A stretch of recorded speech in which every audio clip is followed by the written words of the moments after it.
This is VOA Africa.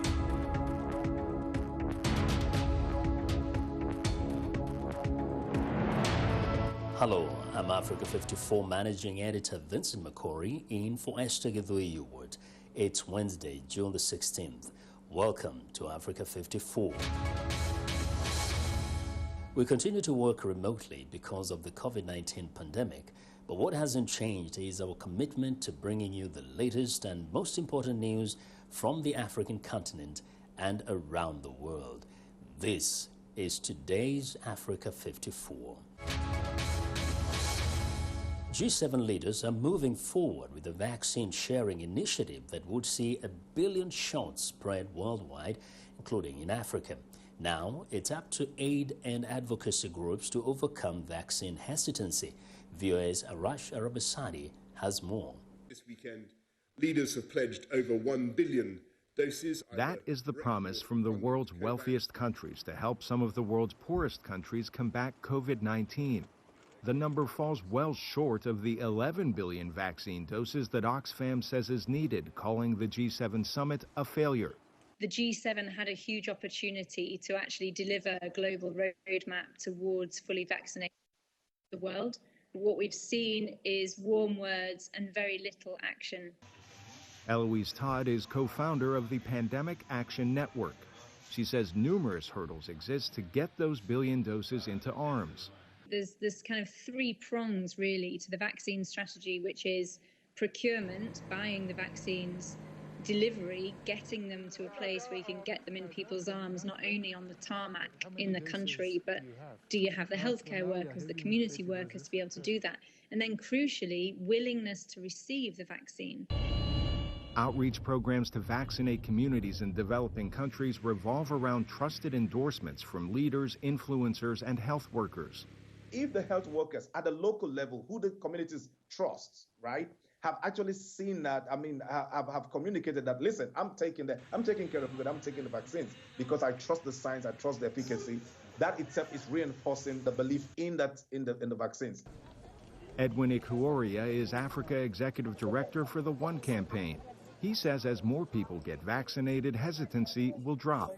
People become ambassadors because the fear is that if you take it, you will die. If you take it, you will be sterilized. If you take it, all kinds of things. So when people who have taken the vaccines also come out to talk about the benefits of how their life is going back to normal, how they are not afraid, how they are also living healthier and all of that, they become a part of the whole program of getting others who are not to come on board. The experts say success overcoming hesitancy in developing countries ultimately depends on having enough vaccines and enough people to administer them. Arash Arabasadi, VOA News. Members of the international aid group Doctors Without Borders say they saved more than 400 migrants from drowning during a recent 48-hour period in the Mediterranean Sea. The operation took place from Thursday, June the 10th through Saturday, June the 12th, and rescued 410 migrants. The aid group is now searching for a port to disembark the migrants. Video shows MSF members giving life jackets to the migrants and helping them board the Geo Barents, the ship which participated in the operation. Thousands of refugees and migrants, including many from Africa, undertake long, dangerous journeys via Libya to Europe each year, often embarking on small, inflatable boats in search of a better life. Sudan's Prime Minister is warning of the risk of chaos and civil war fomented by loyalists of the previous regime as he sought to defend reforms meant to pull the country out of a deep economic crisis and stabilize a political transition. Abdallah Hamdok made the comments in a televised address Tuesday, days after young men carrying clubs and sticks blocked roads in Khartoum following the removal of fuel subsidies. Hamdok's government serves under a fragile military-civilian power-sharing deal struck after popular uprising spurred the army to overthrow longtime leader Omar al-Bashir in April 2019. The transition is meant to last until the end of 2023, leading to elections. Amid heightened insecurity and food prices inflation, Nigeria's economy is predicted to grow more slowly than the rest of sub-Saharan Africa, according to the World Bank. Neka Chile has the details. Nigeria's economy is lagging the rest of sub-Saharan Africa, the World Bank warned on Tuesday. In a 6-monthly update of Africa's biggest economy, the organization said growth had resumed following the shock of the global health crisis, but that food inflation, insecurity, and stalled reforms are slowing growth and increasing poverty. The World Bank gave a GDP growth forecast for Nigeria of 1.9% this year and 2.1% next, compared with 3.4% and 4% respectively for sub-Saharan Africa. Lead economist Marco Hernandez said inflation, especially in food prices, was exacerbating poverty. And he said increased insecurity, including mass abductions of schools, kidnappings for ransom, and various insurgencies, was a drag on growth and job creation. Such issues were at the heart of protests at the weekend, during which police fired tear gas and arrested several demonstrators. Among placards calling for President Muhammadu Buhari to go, were signs also decrying the state of the economy and the country's 33.3% unemployment rate. The economic crisis is expected to push 11 million Nigerians into poverty by 2022, Hernandez said. That would take the total number of people classified as poor to over 100 million, or more than half of Nigeria's population. That was Neka Chile of Reuters reporting. Some Ethiopian voters will go to the polls next week for elections that were delayed due to the coronavirus, and the voters will have to wait longer. Voting is being pushed back to September in the Tigray region because of the war and civilian displacements in parts of Somali and Afar regions because of territorial disputes, and in parts of Western Oromia and the Benishanguli-Gumuz region because of ethnic violence. This week, we are bringing you profiles of Ethiopians who are voting or who are not voting, as they explain what matters to them and what hopes they have for the future. We've heard already from a painter in Addis Ababa and a shoe shiner in Hawassa. Later this week, you will hear from a carpenter in Mbhele and a small business owner from Ambo. Today, Diro Dawa Berber Abera Mengistu tells us what he's thinking.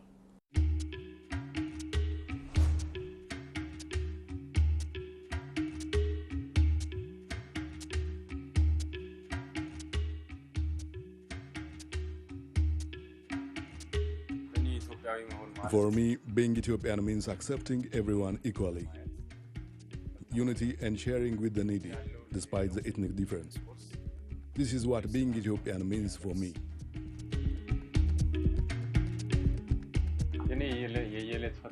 I have children and I pay for their school. So my daily challenge is finding money to pay for their tuition and cover their expenses. Every day, I wake up early morning, go to work, and after a long day, I will return home with whatever amount I earned throughout the day. My other daily challenge is thinking about my country. I worry about what is happening today and what will happen in the future. This is my daily challenge. I do not like ethnic division in the country. I hate the division in the superiority contest. I'm not comfortable with that.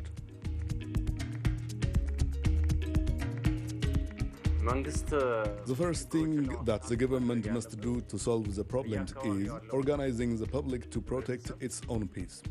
The second one is stabilizing the economy. However, this one is only possible when there is peace. Hence, the government needs to restore peace.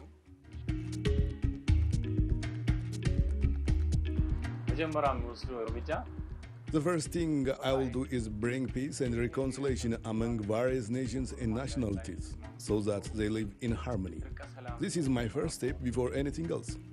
I will focus on peace building without any considerations for people's ethnic background. Once there is a peace and reconciliation, nothing will change me.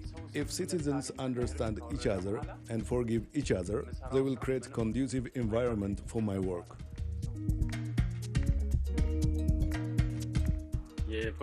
I think political leaders should deliver their speech carefully so that it doesn't create bad feelings among the different ethnic groups and parties. What they talk and say should not be exasperating for people that came from different ethnic groups.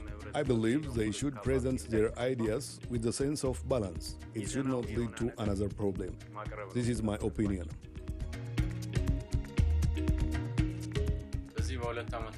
In the next 2 years, I wish for my country a restored peace and security.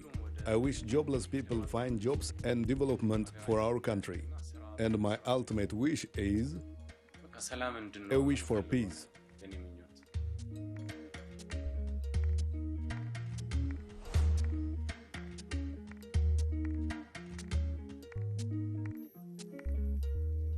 Well, that was Ethiopian voter Abera Mengistu Indira Dawa. Thanks to Horn of Africa Service for sharing these interviews. Be sure to join us tomorrow when we hear from a carpenter in Mbhele.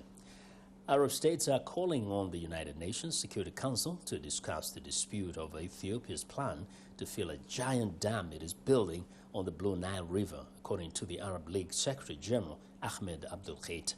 The call was made Tuesday after the body's foreign ministers meeting in Qatar. Qatari Foreign Minister Mohammed bin Abdulrahman Al Thani told a news conference that the ministers agreed on steps to be taken gradually to support Egypt and Sudan in the dispute. However, he did not give any details. Ethiopia is pinning its hopes of economic development and power generation on the dam. Egypt relies on the river for as much as 90% of its fresh water and sees the dam as an existential threat. Sudan is concerned about the operation of its own Nile dams and water stations. AfriForum, an Afrikaner-focused rights group in South Africa, has launched a self-defense training for commercial white farmers after claims of a spike in the number of farm owners killed in violent attacks. The group says long-simmering tensions of white farmers owning most of South Africa's business farms for more than a quarter century since apartheid are driving some of these attacks. Franco Puglisi reports from Pretoria. South African farmer Shanice Potgieter recalls with horror when in February 2 black men attacked her at her farmhouse. This is the passage where they made me lie down. I had to lie here so that I couldn't see outside. When it started, I just thought to myself, today I'm losing my life. When I saw them coming for me, the first reaction was, today I'm going to die. I was worried about my daughter and what would happen to her, so something would happen to me. While Potgieter survived, Afrikaner rights group AfriForum says 59 white farmers were killed in such attacks in 2020 alone, a 30% increase in fatalities from 2019. Although the motive for these attacks have not always been attributed to racial tension, AfriForum says most perpetrators are mainly black. In January, the group began training commercial farmers, the vast majority white Afrikaners, a self-defense program after getting a license and in line with the country's self-defense law. The first aspect of the training will be how to use a firearm. We show them how to use this firearm in and around the house. We then also issue them with a digital radio. We actually give them training in how to exactly utilize this radio. In the end, we want all of these farmers and their neighbors to have an effective communication network. Tension spiked in October 2020 when white South African farmers and black protesters faced off over a white farmer's murder in a town of Senekal in the eastern part of the Free State province. After his body was found tied up to a pole. The incident heightened racial tension in the area and politically motivated protest followed.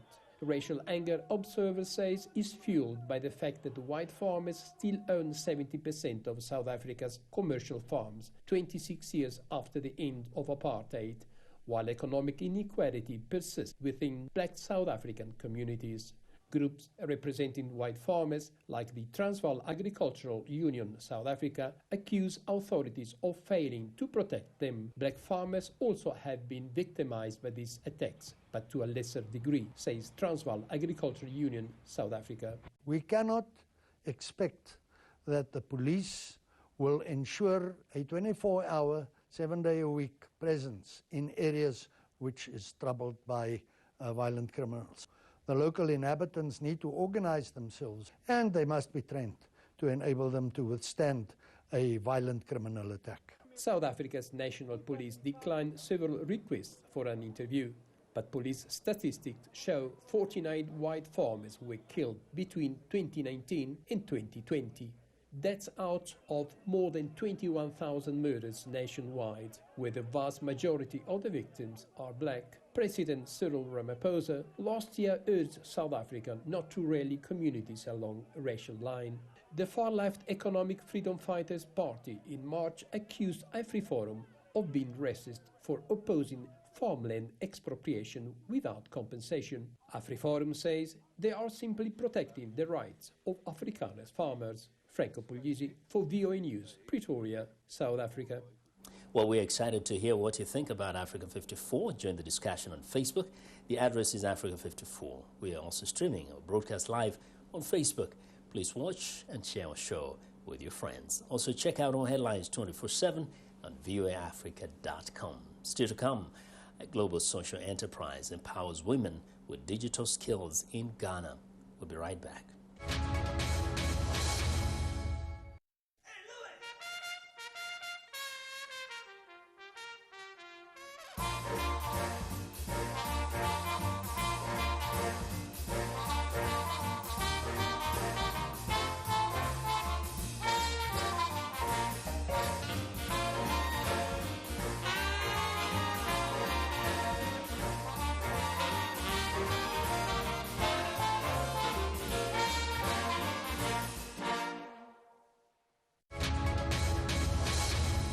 Welcome back to Africa 54. The discovery of unidentified stones in a South African village has drawn more than 1,000 people seeking their fortune there. But there is a lack of clarity about what's actually been unearthed. David Doyle has more. More than 1,000 people have raced to a South African village seeking their fortune in the soil. This is a diamond rush, though whether there are actually any diamonds here is yet to be revealed. The influx comes after the discovery of unidentified stones in Khwahlati, outside Ladysmith in KwaZulu-Natal province. For diggers like Skhumbuzo Mbhele, it could be a life-changing moment. I hadn't seen or touched a diamond in my life. It's my first time touching it here. I hope this will make a difference at home because we're really struggling, so I hope things will get better. Some believe the stones are quartz crystals. South Africa's Mines Ministry said it was sending a team of geologists and mining experts and that a formal technical report will be issued in due course.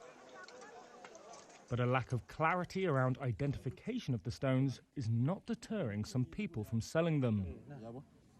South Africa's economy has long suffered from extremely high levels of unemployment, trapping millions in poverty. That's contributed to the stark inequalities that persist in the country nearly 3 decades after the end of apartheid. Digger Velile Vilakazi hopes the discovery can help her community. We hope crime will come to an end, especially crimes against women, because the youth do all these things because of unemployment. The provincial government has asked diggers to leave the site to allow state authorities to carry out a proper inspection, and has expressed fears about people digging in close proximity amid the global health crisis. David Doyle of Reuters filed that report.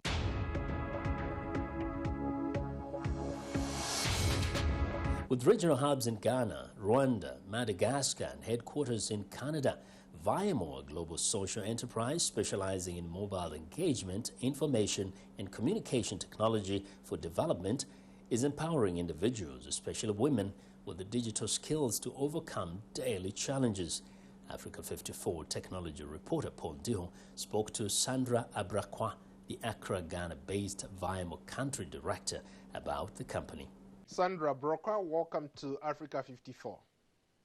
Thanks for having me on the show.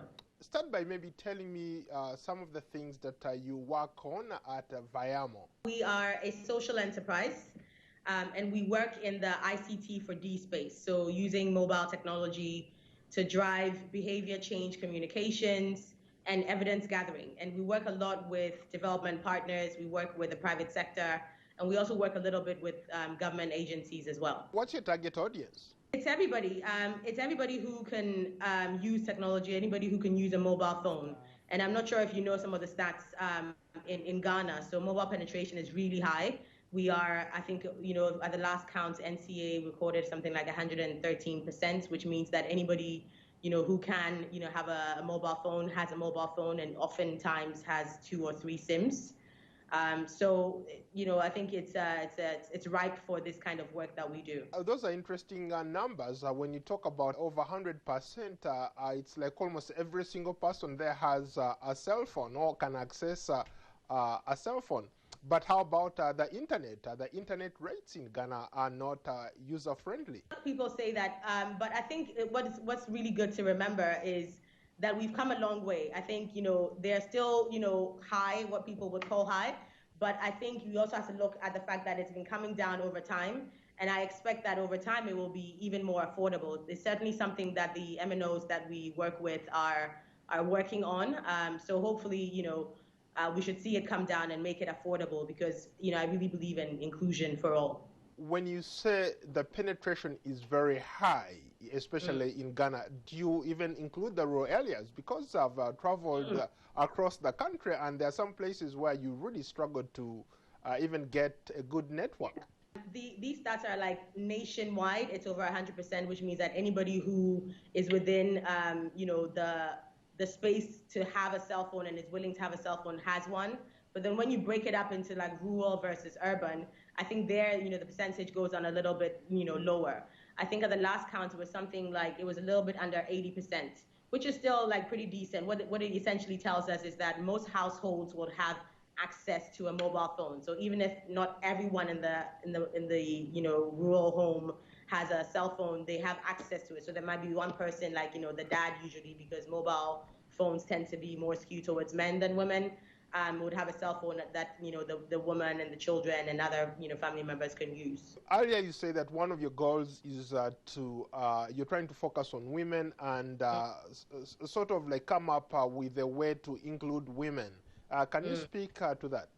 It's part of the work that VIAMO as an organization, really tries to, focus on. All of the data that we collect is always, disaggregated by gender, because we want to see how, different things affect, different genders.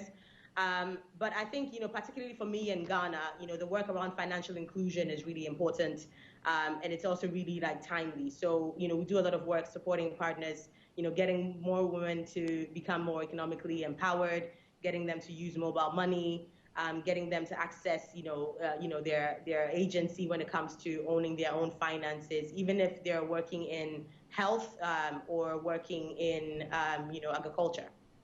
When you talk to some of these women that you've worked with, what are their concerns? I love that question, because a few months ago we did some work with women fish farmers, right? So they were basically like women who were smoking fish. They have been doing it for, their whole lives. Their grandmothers and mothers before had been doing it.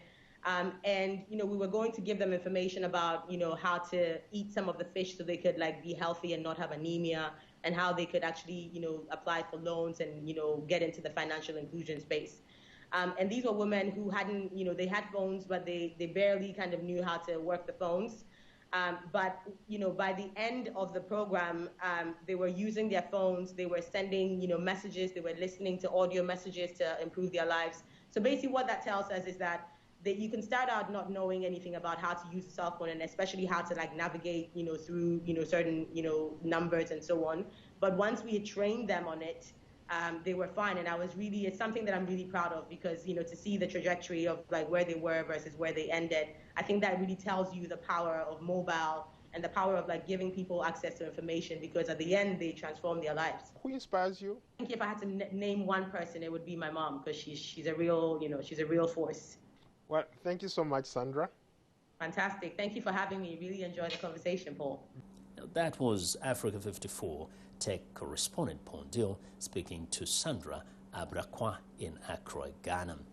The United States is not planning to support Afghan forces with airstrikes after the U.S. troops' withdrawal is complete And counterterrorism strikes in Afghanistan will be limited to instances when attack plans have been discovered to strike the U.S. homeland or the homelands of our allies. That's according to the top U.S. commander in the Middle East.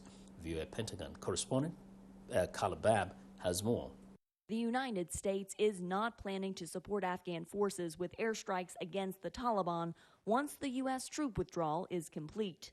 That's what General Frank McKenzie, the head of U.S. Central Command, told VOA in an exclusive interview while traveling to Europe and the Middle East. The United States forces are going to be striking the Taliban if they put Afghan forces in danger. That is continuing to go on right now, correct? So long as we have forces in country. Those forces, as you know, are going to draw down to zero or at some point in the future. After that, the strikes that we do in Afghanistan are going to be against Al-Qaeda and ISIS. McKenzie said future counter-terror strikes in Afghanistan will be limited to instances where enemy plans have been discovered that aim to strike America and its allies at home, as when thousands were killed on September 11, 2001. That would be the reason for any strikes that we do in Afghanistan after we leave. It would have to be that we've uncovered someone who wants to attack the homeland of the United States, one of our allies and partners. Experts and former commanders have raised concerns about the lack of details Washington has revealed so far about securing Afghanistan after the U.S. withdrawal. With just a short time until U.S. forces complete their withdrawal, retired General Joseph Votel, the former head of Central Command, told VOA that transparency with Afghan allies is key. And I think we owe it to them to be as clear as we can possibly be so that we are planning against what it is our policy is, and they have a clear understanding of what it is that we are going to do, but also what we are not going to do. The U.S. and NATO allies will continue to fund Afghan soldiers' salaries, help their Air Force with aircraft maintenance, and train Afghan troops.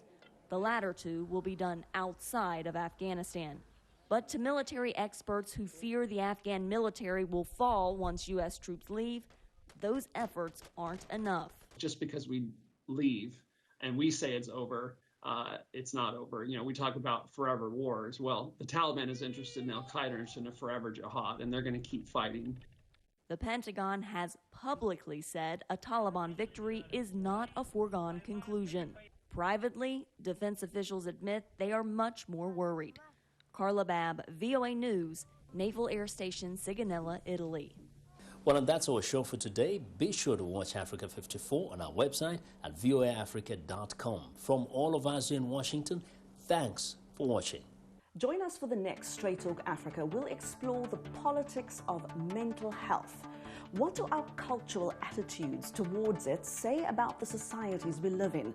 We'll bring you the stories of refugees in Uganda who are speaking out about their mental health, and we'll have expert analysis on why African governments need a long-term agenda for mental health care.